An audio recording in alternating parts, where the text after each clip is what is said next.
sa isang craft shop sa Taguig, pwedeng makahanap na ng unique gift item sa presyong abot kaya. Yan ang aksyon natin. Kay Emson sa Mobile Seco. Good morning, Be! Kumusta ka, Be? Be, 23 days na lang before Christmas at alam naman natin na shock yung mga kapatid natin na naghahanap na o nag-iisip na kung ano nga ba yung mga swak na pangregalo ngayong darating na Pasko. At tanong natin sa kanila, may idea na ba silang naisip na kanila nga ipangre-regalo? Dahil kung wala pa, meron tayong ire-recommenda sa kanila. Kung gusto nila ng personalized at shock na tagos sa puso ng kanilang pagbibigyan, andi dito po yung mga nagagandahang crafted items na gawa sa clay ng Crafting Time. Meron sila dito mga picture o mga frames na nagkakahalaga ng 1,500 hanggang 3,000 pesos. Meron din sila mga boxes dito. Tulad nito na meron pang mga quotes na nakalagay dito. Ang presyo naman nito nasa 450 to 200 pesos. Meron din sila mga personalized keychains na katulad nito.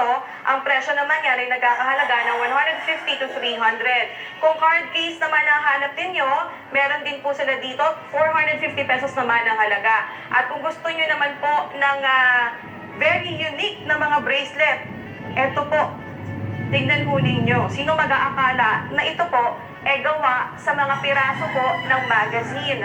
At kung gusto nyo naman ng mga earrings, ay meron din po sila yan dito. Tulad na lamang yan, iba't ibang design din po. May mga flowers, may mga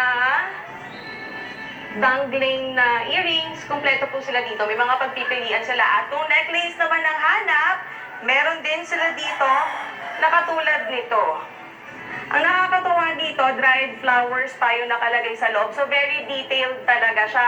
Kaya naman shock na wala kang mahanap na tulad nito sa ibang mga tindahan. At alam niyo ba mga kapatid, lahat po iyan gawa sa polymer clay at mga iba pang recycled materials. At para nga mas maipaliwanag pa sa atin kung paano nga ba ito ginagawa, tara at kausapin natin ang may-ari ng Crafting Time na si Miss Melody Manalaysay. Hi ma'am, good morning! Hi, Miss Kim. Opo, hi po tayo kay Beth June. Good morning, Sir June. Good morning, Beth. Anyway, ma'am, turuan niyo naman kami paano ba ginagawa itong mga items ninyo, paano ba gumawa ng mga crafted items. Okay, gagawin natin itong kagaya na itong keychain. Okay. Which is super mabenta, lalo na ngayong Okay. Pasko since it is personalized. So, At hindi masyadong mahal. Yeah, hindi. Ano lang siya, 150 kapag madami. Okay. Since syempre pag Pasko, marami Oo. talagang... So, may discount pa yun, ma'am, kung mas marami pa silang Pwede bibili. naman pag-usapan. Okay. Sige, ma'am. Paano po ba? Okay, so ang May mga materials natin, okay? ay syempre, polymer clay. Polymer clay. Marami siyang iba't ibang klase ng polymer clay, ng brand. Okay. Tapos gagamit tayo ng mga stamps, Okay.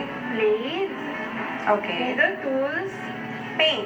yeah, paint after baking, tapos yung cookie cutter natin. Okay. Okay, pwede na tayong mag-start. Okay, ma'am. Super Paano ba? easy lang siya. So yung polymer clay, kakat natin siya, tapos ininit natin. Okay. Ininid, mamasahin, imamasa natin Mamasa natin yung clay. Medyo matigas. Kailangan muna natin siyang palambutin bago natin siya i-flatten. Tama, Yes. ma'am? Okay. Kasi kailangan natin ingatan ng ating pasta machine. Okay. So pag medyo malambot na siya, Okay. at sa tingin ninyo, kaya na siya ng pasta machine. Okay. Ipapasok natin siya dito. Tama? Okay na ba ito, ma'am? Sige, Okay. tamakan natin. Oops. Okay. Challenge ito, ma'am, ha? Okay. Tapos isa pa. Oo, isa pa. Bakit kailangan dalawa, ma'am? Para makasiguro tayo na walang bubbles na may ibig. Walang hangin. So, Alright. tama yung paraan mo ng pagpasok sa pasta machine, dapat nasa ganyan siya. Okay. Para yung hangin lalabas. Okay. Oops. And then, ma'am, after this, kapag na-flatten na natin siya, ano Pwede na next na gagawin natin? Okay. Okay, since gagawa tayo ng keychain, Okay. ng pangalan ay Kay, since Kay, Okay. pwede natin ito tanggalin. Okay. So, ipipress lang natin yung stamp. Alright. Ayan. And then, Tapos ikakat natin siya ng pagkakata. okay, gaano katagal na kayo sa negosyong to, ma'am? At paano kayo napasok sa ganitong klase ng business? Very unique, ha? Kasi nag-beats kami Tapos nagsawa ako sa mga beads na nabibili lang sa local market. So, gusto ko gumawa ng sarili kong bead. Okay. Kaya ako Saan nag-discover ko ang polymer bead. Saan nabibili mga items? Meron din nagsusupply dito sa atin, sa Pilipinas, pero gawa siya sa ibang bansa. Alright. Pero ma'am, kung kunyari, interesado ho ang ating mga viewers na bumili, paano ka ba nila marireach? Paano ka ba nila maaabot para makabili nitong mga nagagandahang crafted items? Kung gusto ninyong makita yung actual na items, Okay.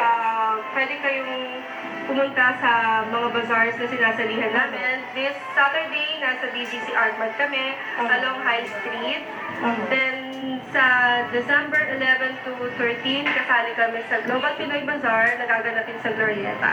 Okay, ma'am. And then after natin i-decorate natin. Lalagyan natin siya ng flowers, so magkakan tayo ng mga petals. Alright, after po natin i-decorate yan, ipipaint po yan for 30 minutes. And then Yes. afterwards, ipipaint natin, and then okay na. Katulad po nito, ito po yung magiging finished product po ng ating personalized keychain. Ganun lang po kasimple mga kapatid. Kaya nga po ang payo po sa atin ni Ma'am Melody, para po dun sa mga talentado na mga Pinoy natin dyan, i-share po natin yung ating mga talent sa ibang tao po. Pwede din po nating pagkakitaan, lalo ngayon na Christmas season na. Back to studio muna tayo. Maraming salamat, Be. Gusto ko yan. Sana may bigay mo sa akin yan. Gusto ko rin magkaroon ng regalo pa. Ano? Meron So, siya. kumuha ng ganyan. Lagyan ko ng hibla ng bigote ko. Si Bayaw. Ayan. Meron. Oras naman para sa ilang katakataka at